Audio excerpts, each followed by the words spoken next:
Lately I've been working hard on the multiplayer mode, facing problems that I never had to deal with before in my other games. Lag and latency have a whole different effect on gameplay than simple single-player games. You're not handling just one game, you're handling several games and the server has to tell the games how it looks, and the games have to interpret how it looks and then also make it look smooth and account for latency issues.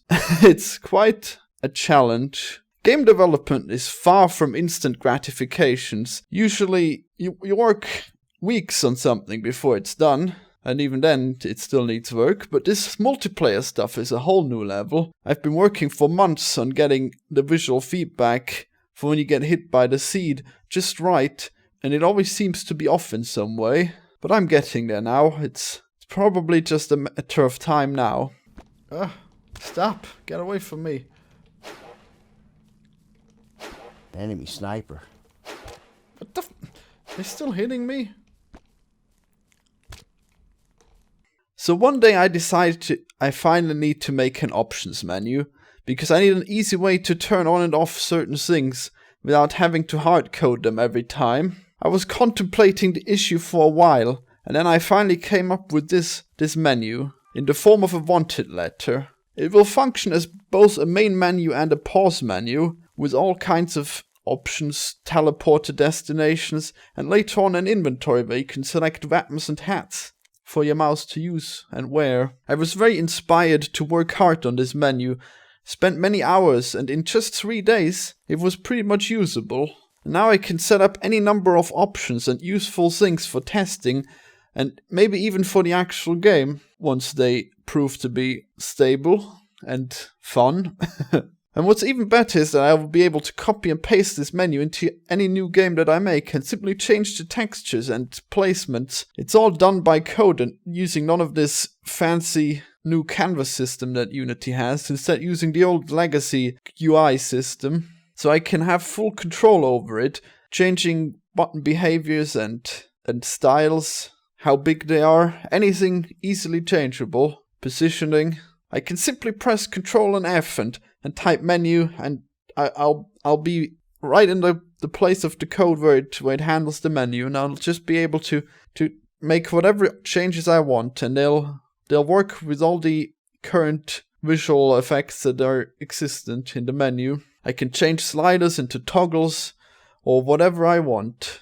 And whatever new features I add to it will work well and will be interchangeable with the old features. I'm quite happy with how it looks. It's clean, it moves the game to the side, and it doesn't hide the game. You can press H to hide it completely if you want to take a screenshot, and at any time you can drag the right mouse button to rotate the camera so you can have the best view of where you're at. Included in these highly productive 3 days, I managed to set up day and night changes. Look how amazing it is.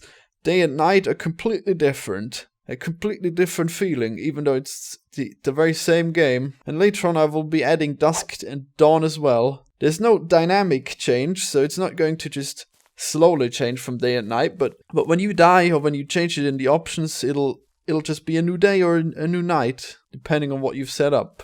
There's even an option where you can make it so it's based on your current daytime in real life. So when it's bright outside, the screen's bright, and when it's dark at night, then it won't be too bright for you because it'll be nighttime, unless you set it up to be daytime at all times. But that's up to you. So I wrote this code to change out the skybox texture and the intensity of the light source, tweaking single objects that are too bright and that stuck out at night. For the water, for example, it's still too bright. I'm still working on that. Me and Nestor working on the water.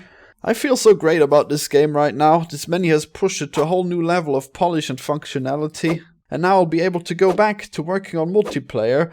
And at least I won't have burning eyes when I'm working at night, and because it'll be nighttime in game as well. And most importantly, I'll be able to see those tiny seeds much better because it won't be bright, and they're also yellow, just like the sand. At night they're easier to see because the trails are a bit brighter, I guess. I feel pretty well from here on. I think I'll be able to get this multiplayer stuff working soon as well.